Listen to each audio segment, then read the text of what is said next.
Thanks for tuning in this evening to the show. I appreciate you stopping by and taking some time out of your busy holiday weekend to join the Move Through Darkness challenge. My name is Coach Brian. I am an ultra endurance athlete as well as an ultra endurance coach. I coach athletes that usually range between a marathon and 300 miles and anywhere in between. I have experience with these distances myself. Move Through Darkness has been a part of my January and December for the last 2 years. This is my third year participating.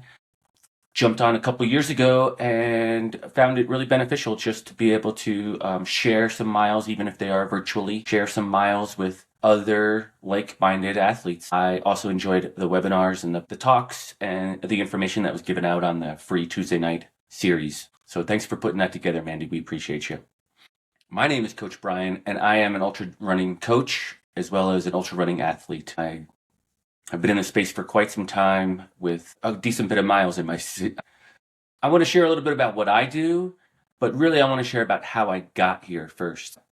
I've kind of always known I've had an addictive personality, even from a young age. Anything I threw myself into, I would literally throw myself into, whether it was sports, a little bit of schooling at some point in my life, maybe not through all the years of school, but at some point school was also a focal point. Sports definitely were. And then unfortunately, drugs and alcohol. And drugs and alcohol took a big role. And my addictive personality led me to realize that anything I threw myself into, I am completely capable of overdoing it. And that's good, bad, or indifferent. So these days I make different choices and try to keep a balance, but also make healthy decisions on the things I choose to do to entertain myself. But it wasn't that way all the time. I was a middle schooler when I first was introduced to drugs and alcohol, and man, did they feel good. They took away all the sensations and didn't really have to worry about too much at the time. I was able to laugh everything off and kind of piss away a bunch of years doing not too many great things. I was blatantly obvious that I was in need of some help and some assistance. My mother shipped me off to some treatment facilities, some inpatient long-term facilities where I got mandated by the court to attend. And those facilities turned into be not all they were cracked up to be. Some of those facilities or those types of facilities were depicted in the movie, the program that was on Netflix. I learned a lot in those facilities as well, and maybe not the best things either. I learned that the schooling in those systems was non-existent, even though I was required to take some classes. Those classes didn't roll over to credits that were sustainable in public school, and those credits were not credited for anything at all. So I quickly lost a lot of years of high school due to those programs. What I did learn in those programs was a little bit of discipline, a good bit of like putting my head down and doing the work type of mentality, which really paid off later on in life when I went into the Marines, into the military at age 19. But I did spend about 3.5, 4 years in those locked up facilities as an adolescent in my high school years. Pretty challenging times, to say the least. I didn't really experience all that our typical society experiences at a high school level. I didn't go to prom or do all the things. I didn't go to high school football games or run for any local teams at all. I just was incarcerated the whole time. Maybe a little bit of my freshman year and all the remaining years of high school thereafter. I kind of lost that privilege as well a little bit. I was pretty erratic and crazy, but there might have been some alternatives. I'm not quite sure what they were at the time. Hindsight being 2020, we know those programs are getting a watchful eye currently and are being disassembled as we speak. So there's some good news in the hindsight of those programs. That wasn't the end though. Once I got out of those programs, I went into the service and excelled at boot camp and through engineering school. I was a combat engineer in the Marines. I excelled really well. I was able to put my head down. I was able to do the work, and I had a lot of discipline, and I was fit. So all those things in a military service member, exactly what they're looking for, right? So I was pretty model actually for quite a few years until I wasn't, when I got busted in Haiti for smoking pot on the airstrip. And I was quickly removed from the service. I was dishonorably discharged at my 3-year mark in the Marines. And so that kind of threw a curveball in the last year of my military service. I'm not quite sure if I was military service member material for a lifer by any means. I was in there just to do something different and to escape what I had experienced in my previous 4 years. And so I did do that. I did accomplish those things. Once out, though, I went back to my old ways and continued to use and drink excessively. Some of the problems with that is that I was very functional. I was able to maintain jobs. I was able to go to work hungover and pretty much fake it through the day to make it to the weekend, to go ahead and rip it up all weekend again before I wound up doing it all over again next weekend. And that carried on for quite a few years. Gosh, for too many years. I could fast forward a little bit and give you the spoiler alert that I've been sober 9 years just this past December. So just a few weeks ago, I celebrated my 9th year of sobriety. So I'm really excited for that milestone, something I never just thought was achievable. Later on, I realized that there wasn't a time where I strung 30 days or even 60 days together in sobriety. I wasn't able to achieve those goals. I wasn't even trying, quite honestly. I was just getting by. I was using and drinking on the weekends pretty heavily. I was getting by during the week with getting to work and doing my regular routine. My wife and I met. We had kids. We are raising those kids. And 9 years ago, I had a terrible bike accident while I was in a blackout drinking. I crashed a bicycle on December 9th, 2016. I hit some black ice so hard that I didn't have any reaction time. I'm not sure if the ice was totally at fault here. Obviously, I had been drinking, but there was no reaction time. I had crushed the side of my face in and needed surgery to repair it. I needed some plastic surgery and reconstructive surgery to put it back together. Those are my challenges. And that was the last time I drank. My wife gave me the ultimatum, and quite honestly, I was looking for something different as well. I just didn't know how to find it. This huge concussion that I had that lasted for probably 6 months or so, as well as being out of work for 10 plus days, 10, 12 days, really kind of was the wake-up call that I needed. Unfortunately, it took a horrific bicycle accident in order to have that wake-up call. In the last 9 years, a lot of things have changed, but a lot of things haven't, if I'm being honest.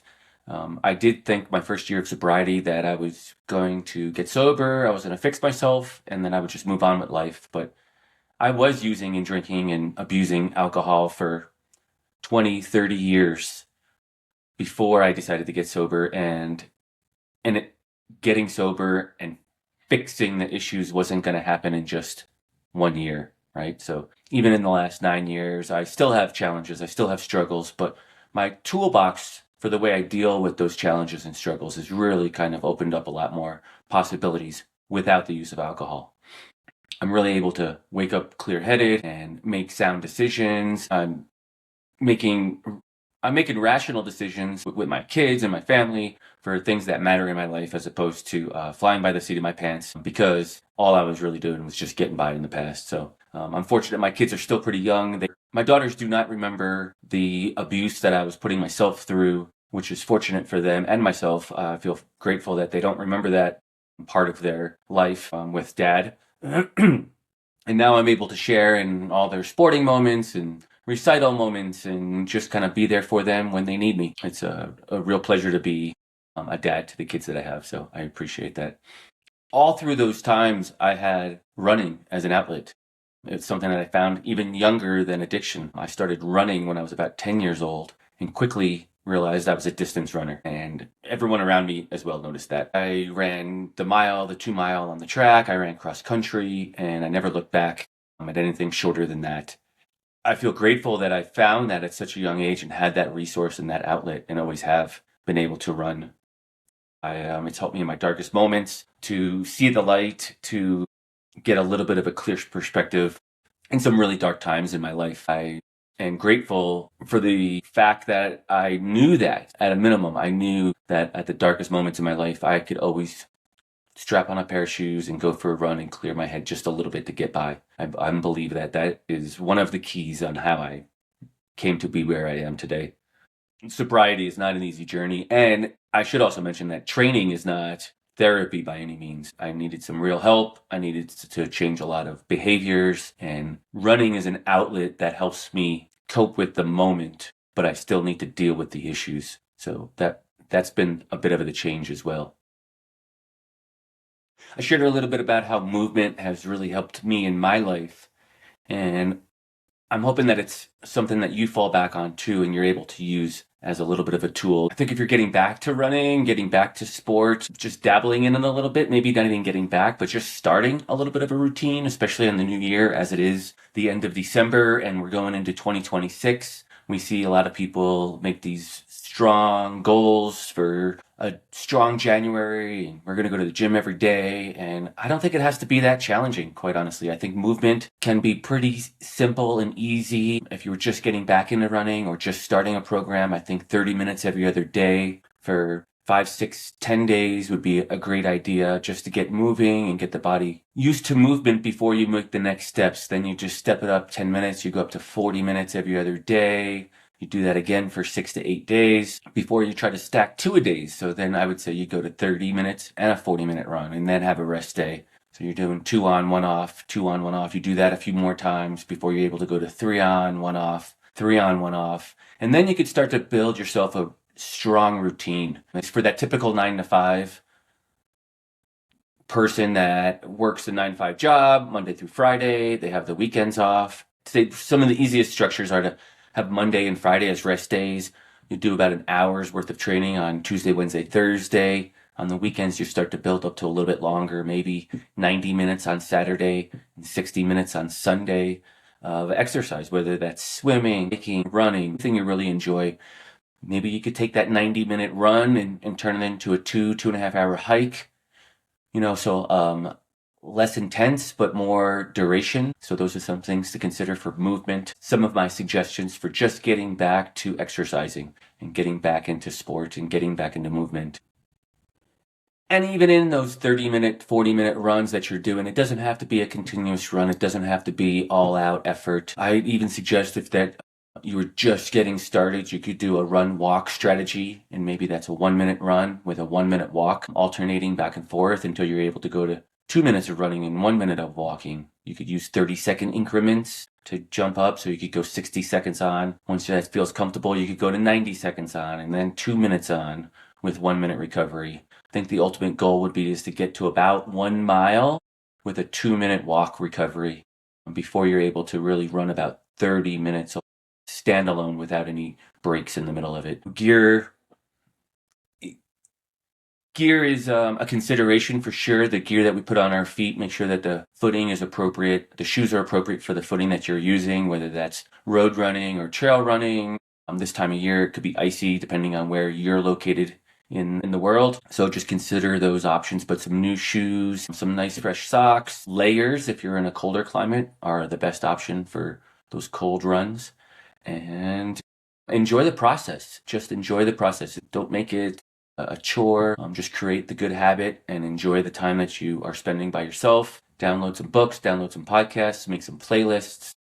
Whatever you need to do to keep yourself entertained, whether that's inside on the treadmill with some Netflix or outside on the bike path with some friends. Make those commitments for change now. It's really important. You get 3 weeks of consistency in there and you have created a new habit, a new positive habit for yourself. There's no need to go all in January. I'd rather see you ease into January and still be running come June, July, and August when it's the most enjoyable in North America to run.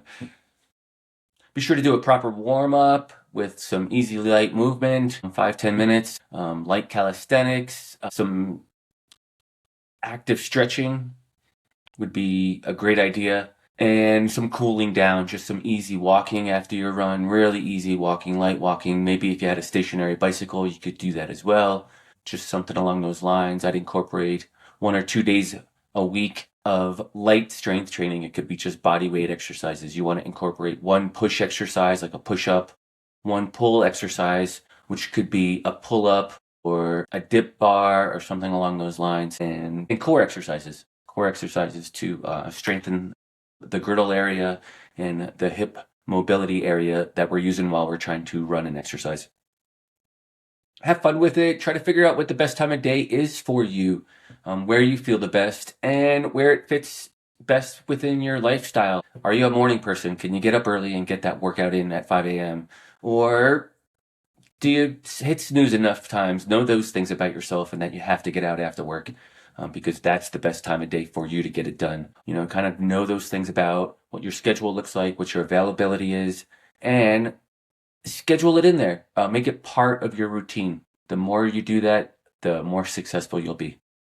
A little bit about what I do with Altitude Endurance Coaching, the company I started in 2018 on advice of my wife, who said I should try to make some money at this because I had been giving away training plans for free for so long. So thanks, Katie, for the suggestion. I started in 2018. In 2022, I went full-time coaching. I was able to quit my day job in my career in Parks and Recreation and moved to full-time coaching.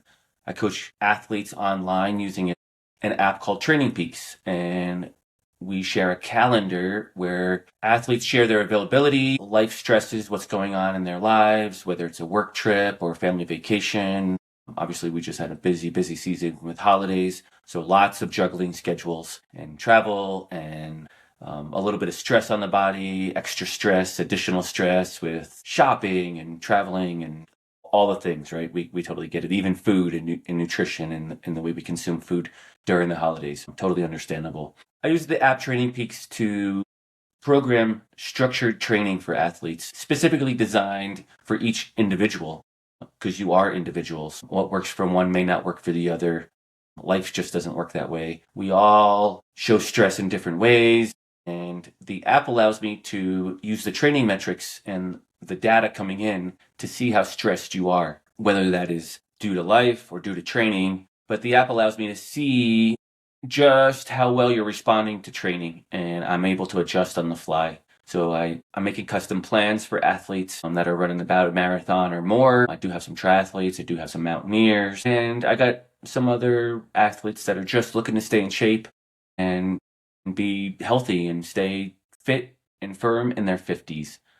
Life is busy, and I totally get it. I have children of my own. My wife has a full-time job, and we juggle all the things as well. I totally understand it. So in scheduling, I try to be kind and understanding and knowing that I can't just program the heck out of the training structure because you may not be able to complete it. And then there's the ramifications for that as well. I create training blocks in a periodized format where we do 3 weeks on, 1 week off of a little bit of recovery. We break the body down a little bit and then we let it heal before we do the process over and over again. Each time, hopefully, reaching a new rung on the ladder and building you up a little bit stronger than you were before. We don't want to push too hard in fear of injury and or burnout, and we want to make sure that we're adding enough stress to the body so we are seeing results and we are growing as athletes. That's what I do in a nutshell. I offer monthly coaching services. There is no commitment. It's month to month, open-ended. It's a subscription. So once we turn it on, we can easily just turn it off at the click of a button. We put events and goals on your calendar, and we try to hit those as milestones. Right now, I'm currently coaching 22 athletes, and I have space available up to 30 before I feel like that is the maximum of my capabilities as a coach. So I'm not coaching hundreds of elite athletes by any means. Actually, I do not have any elite athletes currently. All of us are just regular folks trying to enjoy sport, trying to enjoy life, and doing it as a hobby and trying to stay healthy. If you're interested in coaching, please feel to reach out to myself, altitudeendurancecoaching.com. Again, my name is Coach Brian, and I'd love to hear from you. If you are struggling with an addiction, some sort of substance abuse issues, please feel free to reach out. I'm not a counselor. I'm not certified in any dependence-related topic whatsoever other than my own experience, which I'd love to share with you if you are so inclined to hear more about it. But I will try to point you in the right direction to get some professional help if that's what you're seeking. Feel free to reach out. I appreciate you stopping in this evening again and listening to me ramble about a whole lot of stuff. I hope that you're able to move through the darkness this winter and share your story and heal and grow and just keep going as the days get a little bit longer. All the best and have a happy new year.